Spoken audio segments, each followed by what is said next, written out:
Le crayon, simple instrument de tracé, a traversé les siècles et les civilisations pour devenir l'un des outils les plus utilisés et les plus symboliques de l'humanité. Que ce soit pour dessiner, écrire, noter ou même pour rêver, le crayon est omniprésent dans nos vies, si bien que l'on en oublie parfois son histoire fascinante et son évolution. Comment cet objet aussi simple est-il devenu si indispensable? Plongeons dans l'histoire du crayon, de ses origines modestes à sa place centrale dans nos sociétés modernes. L'histoire du crayon commence bien avant l'invention de la mine telle que nous la connaissons aujourd'hui. Les premières formes de crayon remontent à l'Antiquité, bien que le terme « crayon » n'apparaisse qu'au XVIe siècle. En réalité, les premières écritures se faisaient à l'aide de pinceaux ou de calames, instruments souvent utilisés par les Égyptiens et les Grecs pour écrire sur des papyrus ou des tablettes d'argile.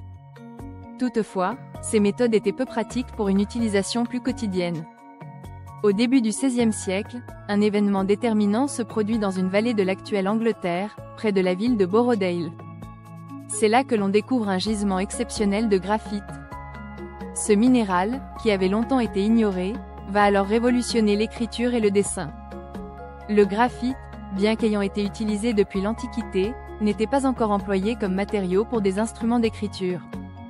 L'énorme découverte de Borrowdale offre un matériau à la fois tendre, noir et malléable, parfait pour marquer du papier sans laisser de résidus comme l'encre. Les premiers crayons étaient en réalité des morceaux de graphite brut, enveloppés dans du cuir ou du bois pour les protéger et les manipuler facilement. Ces premiers crayons étaient utilisés pour écrire sur du papier ou du parchemin, et bien qu'ils aient fait une première apparition dans le monde européen, leur production reste artisanale pendant plusieurs siècles. Ce n'est qu'en 1564 que l'invention du crayon moderne commence à prendre forme avec l'introduction d'un cylindre de bois. À cette époque, les artisans italiens, et plus particulièrement ceux de la ville de Florence, ont l'idée de placer le graphite dans des tubes de bois pour améliorer sa durabilité et sa maniabilité. Mais c'est à la fin du XVIIIe siècle, avec l'apparition de la technique de l'encapsulation dans du bois, que le crayon va réellement prendre la forme que nous lui connaissons aujourd'hui. Cette évolution coïncide avec l'essor des écoles et des bureaux, qui voient dans ce nouvel outil un moyen pratique et peu coûteux de noter ou d'écrire. Au XIXe siècle, l'industrie du crayon se professionnalise. Les premières grandes entreprises se lancent dans la fabrication de crayons à grande échelle, et les marques comme Faber-Castell, Staedtler et Prismacolor voient le jour. Mais l'évolution du crayon n'est pas qu'une question de fabrication, c'est aussi une question de qualité et de technologie. Au fil des années, les fabricants de crayons développent des processus pour améliorer la mine de graphite, en ajustant les proportions de graphite et d'argile pour obtenir des mines plus dures ou plus tendres, selon les besoins des utilisateurs. Cette recherche permanente d'innovation amène à l'apparition des crayons de couleur et des crayons mécaniques, qui eux-mêmes vont révolutionner les méthodes de dessin et d'écriture. Le crayon n'a pas seulement eu un impact sur l'écriture ou l'art graphique, il a aussi joué un rôle essentiel dans des domaines aussi variés que l'architecture, les mathématiques et même la science. Les architectes et les ingénieurs l'utilisent pour leurs plans, les scientifiques pour leurs formules, et les artistes pour leurs esquisses. C'est même grâce au crayon que des découvertes majeures ont été faites. Albert Einstein a écrit ses équations les plus célèbres au crayon, tout comme de nombreux artistes et philosophes qui ont esquissé leurs idées avant de les mettre en forme.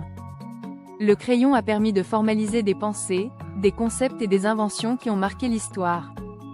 Le crayon a également une symbolique importante. Il représente la simplicité, mais aussi la liberté créative. Contrairement à l'encre ou au stylo, qui sont permanents, le crayon laisse la place à l'erreur et à la réécriture. Il est un outil de réinvention, où chaque trait peut être effacé et recommencé. Le crayon incarne ainsi l'idée de la possibilité infinie, de la créativité qui n'a pas de fin. Dans le monde moderne, le crayon a peut-être perdu une partie de son rôle dominant dans la bureautique, remplacé par les ordinateurs et les tablettes, mais il reste un incontournable dans de nombreux domaines. Dans les écoles, les architectes, les artistes et même les scientifiques continuent de l'utiliser. Le crayon est un objet qui ne vieillira probablement jamais. Il reste un allié de la pensée créative, de l'apprentissage et de la mémoire. Mais au-delà de son usage quotidien, le crayon incarne également une forme de résistance à la digitalisation.